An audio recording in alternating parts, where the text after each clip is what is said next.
Baik, sudah masuk semua. Assalamualaikum warahmatullahi wabarakatuh. Waalaikumsalam warahmatullahi wabarakatuh. Warahmatullahi wabarakatuh.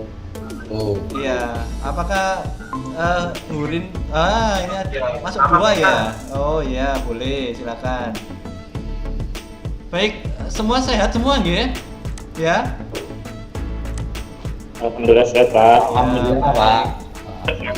Alhamdulillah, dalam kondisi semua kita hari ini akan melanjutkan pertemuan rutin kita di hari ini, tepatnya di hari Kamis tanggal 1 Oktober ini. Tapi sebelumnya, sebagai bentuk rasa nasionalisme kita, karena hari ini hari kesaktian Pancasila, mohon nanti Taufik untuk bisa memimpin kelas dalam menyanyikan Garuda Pancasila. Silakan. Baik, terima kasih, Mbak Nuh. Mari kita akan bersama-sama menyanyikan lagu Garuda Pancasila, nggih. Garuda Pancasila. Baik. Oke, Terima siap. kasih Taufik atas memimpin lagu Garuda Pancasila. Untuk berikutnya kita akan berdoa. Terlebih dahulu sebelum kita memulai pelajaran, saya minta tolong untuk Tommy untuk memimpin doa. Silakan. Ya, Pak. Baik, teman-teman, sebelum kita mulai pelajaran hari ini, jadi nanti hari ini hari kesaktian Pancasila, mungkin kita berdoa sebelum belajar sekaligus membacakan Al-Fatihah untuk para pahlawan telah mendahului kita. Berdoa mulai. Baik, terima kasih atas waktunya untuk memimpin doa. Materi hari ini adalah tentang percabangan satu kondisi. Tepatnya ada di halaman 90 ya. Kalau yang belum membaca, saya bagikan lagi linknya. Itu silakan dilihat di situ. Nanti buka BSI-nya yang semester 1 di halaman 90. Nah, tapi sebelumnya silakan melakukan absensi seperti biasanya, absensi harian untuk mode daring.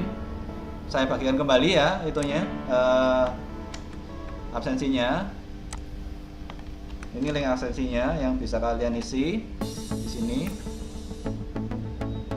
Nah, anak-anak, hari ini kita akan belajar tentang percabangan. Ya. Jadi ini yang bisa saya ya, di pertemuan 11 ini kita masuk di materi percabangan dengan satu kondisi. Nah, nanti kurang lebih peta konsepnya atau kedudukan materinya ada di sini ya. Jadi ada struktur percabangan ini adalah bab khusus, bab struktur percabangan, di mana percabangan satu kondisi adalah pertemuan 11 pertemuan yang mengawali struktur percabangan ini. Selanjutnya seperti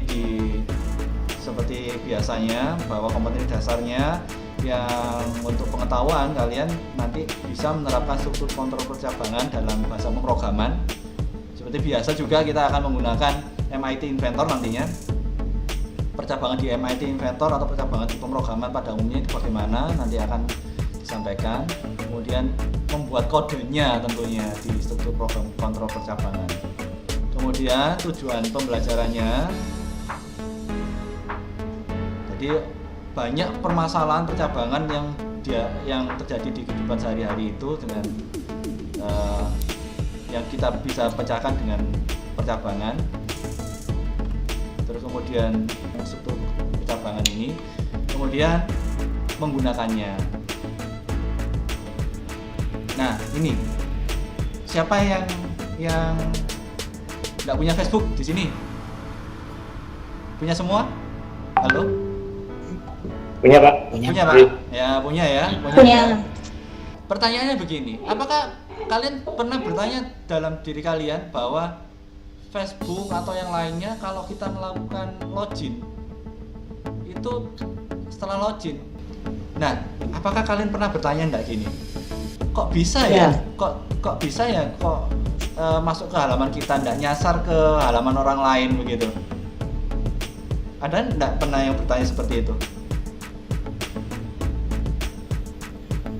Iya Pak, tapi nggak tahu jawabannya Pak. Nggak tahu jawabannya. Iya. Kalau kamu pakai username itu dan password itu, bayangkan bahwa kita tahu pengguna Facebook di dunia ini banyak ya. Bahkan seluruh dunia ini ya, rata-rata punya Facebook ya. Itu berapa miliar orang punya akun Facebook. Ya. Kok tidak nyasar ke akunnya orang lain? Mungkin ada pengecekan mungkin Pak. Iya ada. Ada pengecekan kondisi. Ya. Ya. Kalau setahu saya seperti di Excel itu mungkin ada yang namanya if. Bukan Pak? Oh iya, benar sekali. Di Excel juga ada kondisi percabangan, yaitu dengan if. Benar sekali. Karena materi kita hari ini adalah tentang itu. Memang ada suatu sesuatu yang menyebabkan hal tersebut. Jadi tidak hanya di Facebook, di Instagram, di apapun, kalau kita login terus kita berhasil itu masuk di halaman kita sendiri. Bahkan kalau kita main game di Android itu juga begitu. Ada kalau kita menang kita dapat skor berapa, kalau kita melakukan sesuatu di game itu kita dapat skor berapa. Baik, lanjutnya adalah dari kalian membaca materi yang sudah saya bagikan tadi mulai halaman 90, kira-kira pengertian dari kontrol percabangan itu apa sih? Oh ya Tommy, silakan dengan bahasa kamu sendiri boleh. Ya, itu untuk menyeleksi apakah syarat yang kita masukkan itu terpenuhi atau tidak. Ya boleh itu ya. Jadi kondisi itu kata kuncinya adalah percabangan itu kata kuncinya adalah ada kondisi yang dicek. Kemudian setelah kondisi itu dinyatakan benar, maka dia melakukan apa, begitu ya. Sejenak kalian amati ini, kemudian coba dari kalian ada yang bisa menjelaskan apa sih maksudnya dari algoritma hitung bonus ini gitu. Kalian pelajari Sudokut itu apa, yaitu tentang algoritma dalam bahasa pemrograman langsung dengan bahasa pemrograman langsung, dimana yang perlu diperhatikan adalah itu harus menjorok ke depan seperti ini ya. Setelah menjorok, baik, selanjutnya ke percabangan dalam bentuk flowchart. Nah, masih ingat nggak flowchart untuk menandakan percabangan itu atau kondisi itu, untuk ngecek kondisi pakai lambang apa atau simbol apa? Ketupat. Bola ketupat. Baik, benar. Jadi Pak. bola ketupat. Terima kasih Urin. Benar sekali, bola ketupat atau diamond. Ada yang masih ingat syarat-syaratnya untuk belah ketupat atau diamond itu atau percabangan itu apa syaratnya? Syarat-syaratnya, penulisannya atau penggambarannya? Terus ada 1 dan 2 output. Ini adalah bentuk flowchart yang bisa dibuat berdasarkan studi kasus tadi. Berikutnya, percabangan satu kondisi dalam MIT App Inventor. Ya, baik. Kalau di ini bentuknya seperti ini ya. Saya akan buka langsung. Kita berlatih, time to practice. Kita berlatih dulu. Continue. Saya buat project baru ya. New project.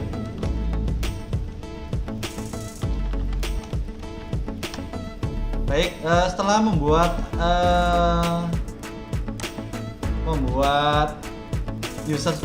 user interface seperti ini ya.